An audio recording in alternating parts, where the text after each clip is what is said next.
Hello everyone, this is Al Fadi and I want to welcome you back to this exciting new series. And obviously all we're trying to do here is to compare and contrast between the standard Islamic narrative concerning Mecca and what are the facts actually revealing to us. So we will now begin to examine those contradictions between facts and the standard narrative. And today we will start with one of the many series of these problems. We're going to call today's episode The Problem with Sources. So with me here, of course, is Dr. J to unpack that for us. Yeah, now we're getting into the historical difficulty. Now you might say, hold on a minute, haven't you already started? Yes, we have. And in the previous episodes, we did get in some historical anachronisms that are difficult and need to be addressed. What I want to do now is look at more specific problems, because this is the difficulty that Mecca has. It makes so many claims. You saw the claims it makes, that it's the earliest city, it's the city that Abraham went to, it's a city that all these prophets, whole litany of prophets, up to 300 prophets are buried at. Therefore, it's the center of history. It is not only the center, it is history. Because all the prophets from Adam all the way up until today, well, Muhammad's not buried there, he's buried in Medina, but all the other prophets are buried there. Then all of history is centered on Mecca. It's great to be able to lift Mecca up so high, but the higher you lift it, the more you put him up on a higher pedestal, the farther he's going to fall. And now we're going to start watching that fall. Because of the claims they made, they have, in many ways, they have just destroyed themselves historically. So let's go into the historical problems and let's ask the first question. And of course, there it is right on the screen. Everything is too late and too distant. This is not something that we're just taking out of the hat. We've talked about this many times before. Right. So in some ways, this is review. Let's go ahead and let's look and see what we're talking about now. I want to show this timeline because timelines really help people. It's one thing to say it and you start hearing all these dates, but you're not really putting it into place. So I want people to look at this timeline. Let's go to the slide. Let's start then with the emergence. This is how the Islamic standard narrative, the standard Islamic narrative has always said, and this is what they tell us. They tell us that Muhammad was born in 570. I don't say that, they say that, okay?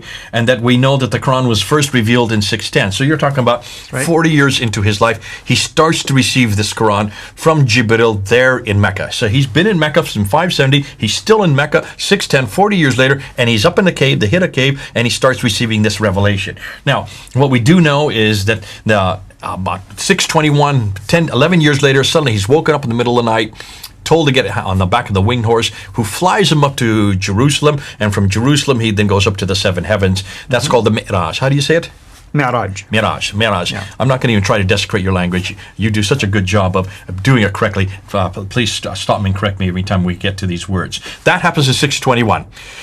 The next year then he moves to Medina. Why? Well, because he's been invited to do so, because they're having problems between the Ansar and the Jews. They need someone who's neutral. They've heard about this great man who has a lot of wisdom down there in Mecca, and they asked him to come and arbitrate because he's already having a hard time with those in Mecca. He's having a terrible time with all the other people who do not like the revelations he's receiving.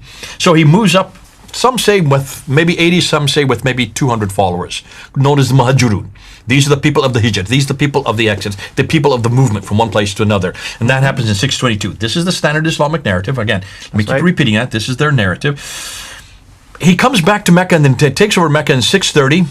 And then he dies in 632. So that is the life of Muhammad. The life of Muhammad right there, okay?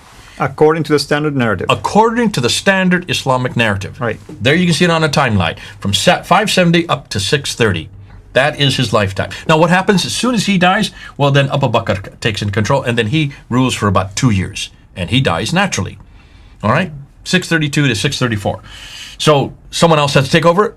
Umar comes in and takes over. And he is around from 634 to 644, so he's there for another 10 years. There he is right there, okay? That's Umar.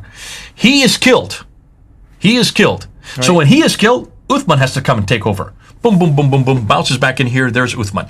Now, while he is in power between 644 and 656, the Quran then is finalized, is canonized, is compiled in its final form. Right. There's 652, that's why I have it on the timeline there. So we're talking about, roughly, we're talking 20 years after Muhammad's death here in 632. You then finally get his final compilation in 652. He is killed as well. Like Umar, he is killed. And so Ali takes over, and Ali rules for just 5 years from 656 up to 661. He is killed as well. So of these rightly guided caliphs, 3 of them are killed. Once that finishes in 661, that is the end of what we know as the Rashidun period, the time of the rightly guided caliphs. So basically from this period up to this period, up to this period, 40 year, from let's say 624 when the caliphate was introduced up till 661, 40 years is the golden era. This is everything the standard Islamic narrative has told us. And what we're told is that Muhammad lived in Mecca up until 622, then he moved to Medina, and then Abu Bakr, Umar, Uthman, and Ali all ruled from Medina. So that's the Hijaz. This is the standard Islamic narrative. Look at it on a timeline. Right. Can you see then there's going to be some problems with this? Because if this is the case, by the time Ali comes into power, and by the time he dies and Muawiyah takes over the beginning of the Umayyad Caliphate in 661, then you have, by that time, they now have control all the way from almost Libya in the west to over here, Afghanistan in the east. That whole swath. I'll put up a map just a bit. Hold on a minute, but before we get on it. Now, I want to say, that's a great story. You've heard it. I've heard it. You've grown up with it. I've grown up with it. That's the only story we've ever heard. That's the narrative that everybody's told us. But hold on, where does that come from? Let's put this timeline up again. So we got a new timeline. This is the Islamic, the standard Islamic narrative. Where do they get all this story about Muhammad? Well, he dies in 632, right? Is that the time this story is put together? You'd like to think so, right? I mean, that's what you would expect, but that's not the case. Okay, you know the answer to this, and I know you don't want to say it right now because we want to look at the timeline again. That's so right. We would hope that the death of Muhammad, there was someone there who saw him die, or there was someone there who was around to write down what had happened when he died. There was someone there who would write the story down, right? That's correct. I mean, at least that's what biographies are all about. At least you write something as an eyewitness. Maybe somebody later will improvise if you wish, but at least you start with an eyewitness account. When Jesus died, was there anybody there to notice that he died? All of the apostles. All of who was standing at the foot of the cross? John was standing at the foot of the cross. Exactly. Did not John write about his death and resurrection? Absolutely. He was an eyewitness to that account. Absolutely. Matthew, Mark, Luke didn't. Okay, he got it from the others, but certainly Matthew, Mark, and the other disciples, they were either at the foot of the cross or they were far away looking at it from a distance, but they were all there when Jesus died. But even Luke, he said he consulted existing already biographies of Christ's Gospels, and he also interviewed eyewitness account. So we have eyewitness account of Jesus' death and of his ministry. Certainly Matthew and John were with him for the last 3 years, so they knew everything he said, everything he did. They were right there. They were privy to everything they saw and everything they heard, right? That's what we would expect of some Muhammad, because we're talking about 2,000 years ago. Now we're only talking about 1,400 years ago, 632. Who was there? Well, we know that nothing was written down right after his death. We have the Sirah of the biography. This is the first time we read about him. This guy here, Ibn Ishaq. Look at his date, 765. Muhammad dies in 632. 765. We're talking about 130 years later. Yeah, you can't tell me that somebody lived that long. It's just impossible. Everybody would have talked about that person. That's right. You know good and well that he was not there at Muhammad's death. He was not there to know Muhammad. He's writing a biography that's 130 years later. But hold on a minute. We don't have Ibn Ishaq, do we? No, Who do we go to? We don't go to Ibn Ishaq. We go to this guy here. Ibn Hisham. Ibn Hisham. We go to this guy here. Take a look at this. Look at his dates, 833. We have nothing from Ibn Ishaq at all. That's why I put him in light yellow. I put him in light green. So let's get rid of him, okay? Bingo. Let's just get rid of him. Why? Because we don't have him. Right. Throw him out. And let's go to Ibn Hisham. So Ibn Hisham is the first to write down the Sirah to Rasulullah, which would be the biography of Muhammad. He writes and dies in 833. There's one other comes after, and that's Al-Waqidi. So Al-Waqidi would be the other one that comes after him. Right. So there you have those two. But it's not just the biography we want to talk about. We also want to talk about the sayings of Muhammad. These are the more important. These are the what that tells you how to walk, talk, eat, drink, sleep 24/7. You need to know what you need to do as a Muslim. You need to go to the Hadith. So who is the first one to write down the Hadith? Let's put up the timeline again. And there's the sayings, and we have to go to Al-Bukhari, 870. So he's way over here writing down for what Muhammad said way back there. Right. I mean, I want just people to look at this. What we're telling you is this, according to the standard Islamic narrative, the primary sources that will tell you about Muhammad or what he said, or how he lived, how he behaved, are at least 200 years and more beyond his life. Okay, exactly. He's not the only one. We have some other ones. Let's look at these ones. Sahih Muslim. Take a look at Sahih Muslim there. 875. Let's look at some other ones. Here you have At-Tirmidhi. Sorry, 884. Here's another one. Ibn Majah. You go ahead and say the name. Yeah. Look at, and I'll do the date. 887. Abu Dawood, 899. right? And Nisa'i. 915. These are the 6 major compilations of the hadith. These are the most authoritative According ones. to the Sunni, of course, according to the edition. standard Islamic narrative. Right. These are the ones you have to go to understand what Muhammad said. These 6. The first is Al-Bukhari, 870. I want everybody to visualize this, 870. But we still have 2 more genres of the standard Islamic narrative, the Islamic traditions, that we need to go to. And that would be the tafsir and the tahriq. I have them in brown, because they are a different genre. And who is the first to write that down? The first guy to come up with that material is Al-Tabari, 923. 923. Look at that. Everything that you hear about the tafsir, like Badawi, Zamakhshari, Suyuti, and all these others, they come after 923.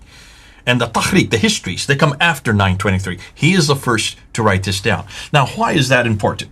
Well, let's look at the dates. Look at the years. Can you see I've got it right there? Right, yeah. So people can see it right there also. 201 years between Muhammad's death and the time that Ibn Hisham writes about that death. I mean, people can ask 200 years. yourself, can you truly believe there was an eyewitness that survived that long? So before we even do that, we need to talk about where this was introduced. Now, we already talked about the 201 years that are up there. Right. What's the first time we hear Muhammad's name introduced? Well, this is the guy that we need to go to. We've said this many times. You have done it before, and his name is Abdul Malik.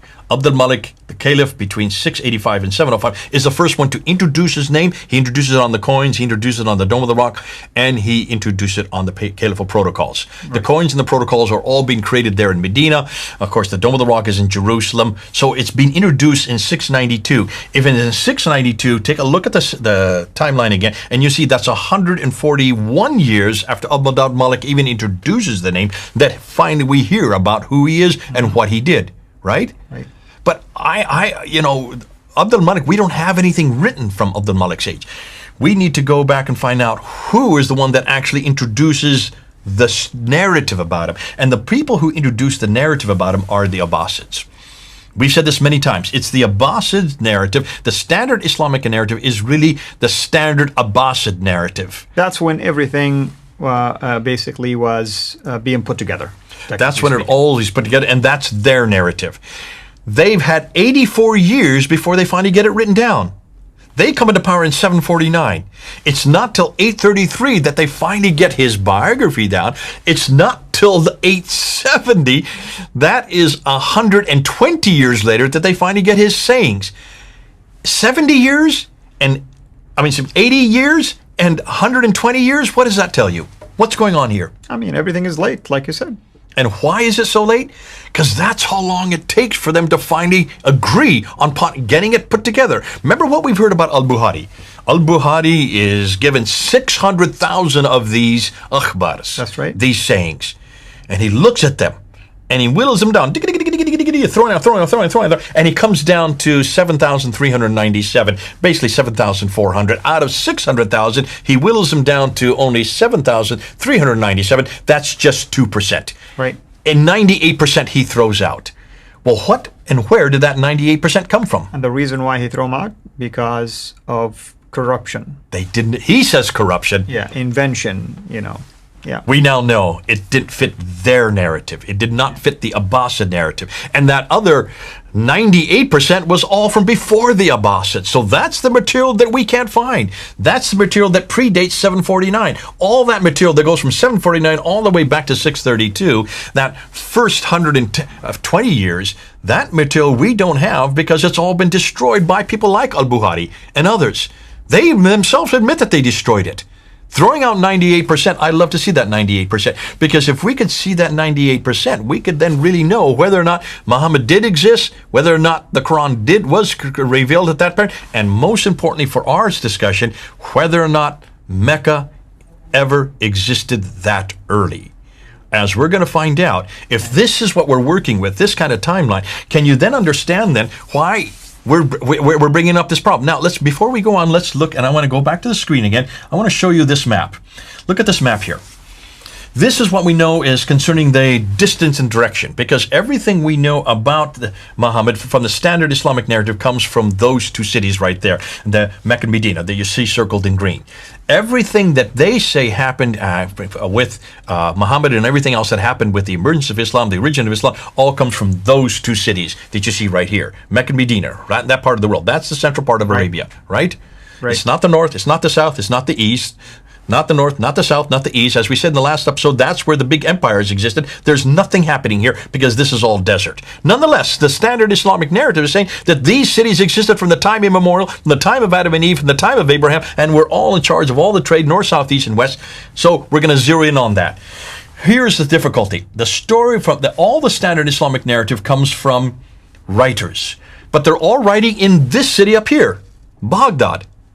Baghdad is 1,800 kilometers away from Mecca and Medina. It's way too far north. That's right. It gets even worse than that. Geographically speaking, it's further away from the supposed epic center of Islam. We talked about Ibn Hisham, the first to write down the Sirah. He was born in Basra, right? Born in Basra, but he grew up in Cairo, which is over here. So he grew up in Cairo. And then he did all his work up in Baghdad. So Cairo is 1,600 kilometers north. Basra is 1,800 kilometers north. Baghdad is 1,800 kilometers as well. Can you then understand why suddenly everything that we know about the standard Islamic narrative, where it's been put together, where it's been compiled, is thousands of kilometers away? And Baghdad was the capital for the Abbasid dynasty. That Baghdad was a capital, and it became the capital in the mid-8th century. Before that, it was called Ctesiphon. Ctesiphon is the Astafan, and then they is the Persian name. Yes, exactly. For what used to be the Persian from the the Sassanian times. So that's just for the Sirah. Let's go to Al-Bukhari. He's called Al-Bukhari because he comes from Bukhara. That is Uzbekistan. Right. That's right. That is Uzbekistan. How far is that from Mecca and Medina? That's a good 4,200. That is thousands of kilometers away. That's where he grew up. That's where he did his work, but that's where he grew up. He was nowhere near Mecca and Medina when he grew up or when he did his work. Let's do the tafsir and the tahriq, and that's from Al-Tabari. Look at where Al-Tabari, he grew up here in Tabaristan, which is today Iran. That's right. So Iran, Uzbekistan, Iraq, Egypt. Notice what you see with those red dots. What a coincidence. Tabaristan is 2,800 miles away. Conclusion, none of the traditional writers lived or worked in Mecca or Medina. They were too far to the north of Mecca and came from the west and east of Baghdad. What more than that? All of these northern areas, everything you see here on this map up here, are where the Abbasids originated from. Let's do one other thing. I want to look at this problem with this northern hegemony. So let's look at the next map.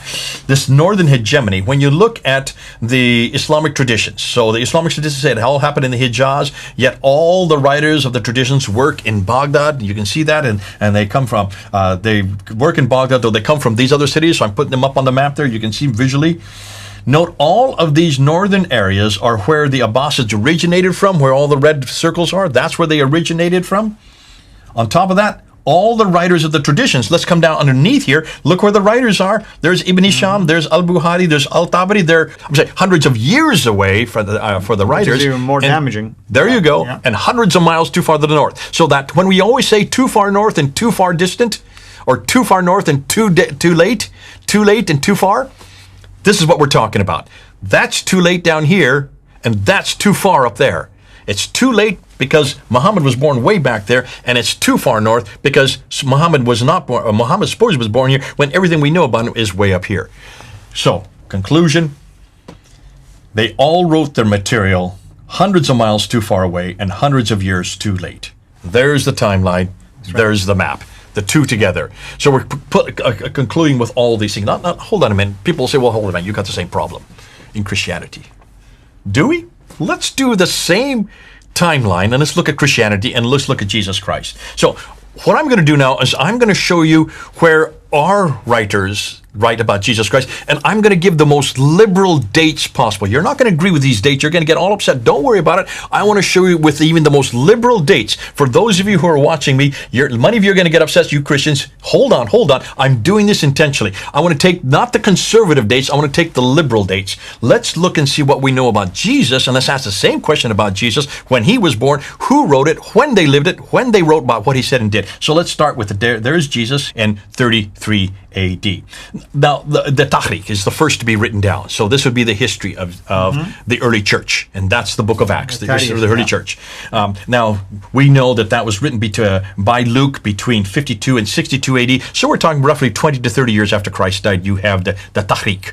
I think you're referring to the history book, basically. Right? History of the early church would be it would be. That's why I have it in brown, because I'm trying to do like with like. The Tarikh of the church, basically, is represented by the book of Acts. And the Tahrik of Tabari would be the equivalent to the Tahrik of Tarikh the al-Tabari New Testament. versus Tarikh Muhammad al-Rasul. Now let's look at the tafsir. So the tafsir would be the commentaries of Paul.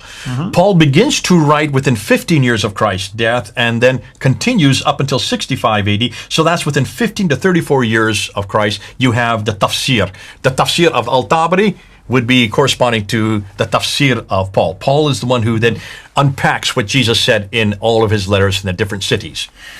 Then we get to what Jesus actually did. Well, then you need to start with Mark. Let's start with Mark and let's put him at 70 AD. I know some people are going to get upset with me. I'm looking at the most liberal dates. 70 AD is when the Sirah, which would be the biography of Jesus' life, and the Hadith, which would be the sayings of Jesus, were first written down by Mark. That's within 37 years of Jesus' death. And then you have Matthew and Luke, which would be the other two Gospels, written around 80 AD. So that's the Sirah and the Hadith now. So we have three Gospels of Mark, Matthew, and Luke, written within 37 to 47 years of Christ's death. And then finally we have the Gospel of John, which would be the last Sirah and the last Hadith, written about 90 AD. So within 57 years of Christ's death. Again, I mean, some might jump in right now and watch this, and I know we're going to get a lot of hate mail, hate comments. We're giving you the most liberal dates out there just to make our point clear. That's what we're doing. We're trying to show you. Yeah. I mean, listen, I don't agree with these dates necessarily, but they're all before 90 AD, That's okay? Right. If we can all agree on that, they're all before 90 AD. And they Christ see the died in conservative 33 AD. dates in the brackets. They can see them. You know? Okay. So, within 29 to 57 years of Christ's death, we get the entire New Testament written down. All right. Within 30 to 60 years, let's just say roughly 30 to 60 years, we get the entire New Testament written down. Note, and take note of this. All of the New Testament writers, whether it is Luke or Paul or Mark or Matthew or John, all of them were writing in the same place Jesus lived. That's right. I mean, that's the main point. They were eyewitness, basically, to what he has done. Peter makes that case in 2 Peter chapter 1, starting from verse 16. They're not writing hundreds of miles away. That's right. See, if they were writing hundreds of miles away, in comparison to what we now know about the writers who wrote about Muhammad's life and what he said, they would have to be living way up in Turkey. None of them lived way up in Turkey. They lived in Palestine. They lived where Jesus lived. They actually were in the same towns, the same cities. They were with him for 3 years. At least two of them were, okay? That's the first thing. They either knew him personally or they got the material from others who saw what he did and heard. And they were all writing their material down within 30 to 60 years of Christ's death. Now, can you then understand why the scholars have such a problem with the traditions of Muhammad? Because everything they say concerning Islam's late date, everything they know about Islam, everything they know about Mecca, did not exist in the 7th century at all, but evolved over a period of 200 to 300 years. The Quran, the book that Muhammad supposedly was revealed to, was not written in 22 years like the standard Islamic narrative wants to tell us, but likely evolved over a period of 50 to 100 years. The conclusion is the history of Islam and the city of Mecca, at least from the time of the Caliph Abdul Malik and before, is a later fabrication. And that's why, look at their concerns. I'll just put it up there just for you to see. Look at their concerns.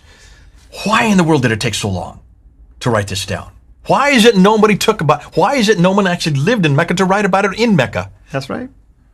And Muslims always say, because they were not literate. No, come on. All the way from over in the West, Libya, to Afghanistan in the East, by the time the Muawiyah and the Umayyads come into power, from the first rightly guided caliphs, That includes Muhammad, that includes Abu Bakr, Umar, Uthman, and Ali. You're saying that nobody actually lived in that area, or that could read or write? No one could read or write in any of that area? Amen. And how come none of these writers says, well, I went down to Mecca and Medina and I interviewed so-and-so and interviewed so-and-so? You don't read something like that. Usually nothing like that. Yeah. You can see why, because they lived 200 to 300 years too late. So obviously, where did these biographers, where did they get the material from? And should we even entrust it if it's 200 to 300 miles? Should we not go back to the same time period? Should we not go back to Mecca? Should we not go back to the 7th century?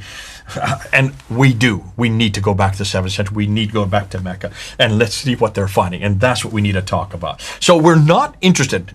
Folks, everybody listen to me. I'm not going to say it too many more times. We're not interested in the 9th and 10th century. We're interested in the 7th century. We want to go back to the century that Muhammad actually lived. We want to go back to the place that he lived in Mecca. We need to go back to Mecca in the 7th century, not in what the 9th and 10th century have redacted back.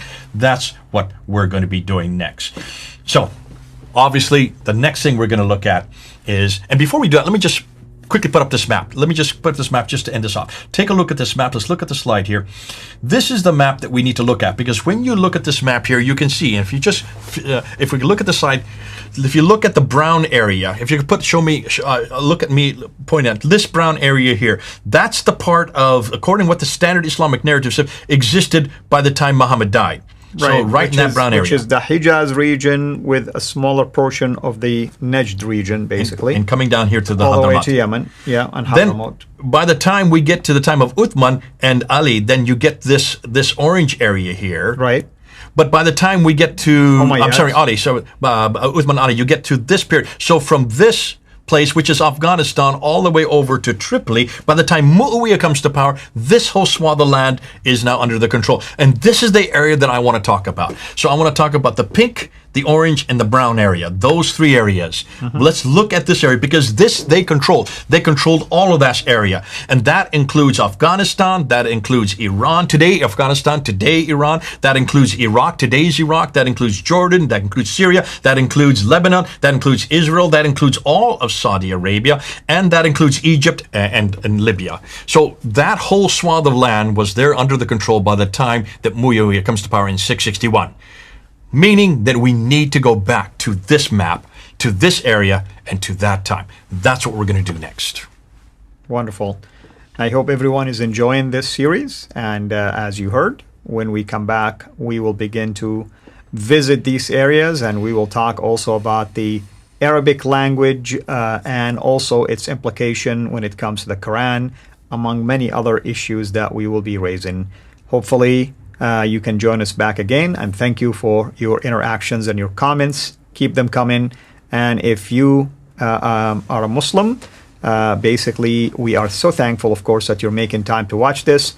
Please do not have an emotional response to this. We're asking you just to take the information, do your own research, and then come back to us with your questions, and we'll be more than happy to address them if they're indeed sincerely asked about this issue and verifications related to that.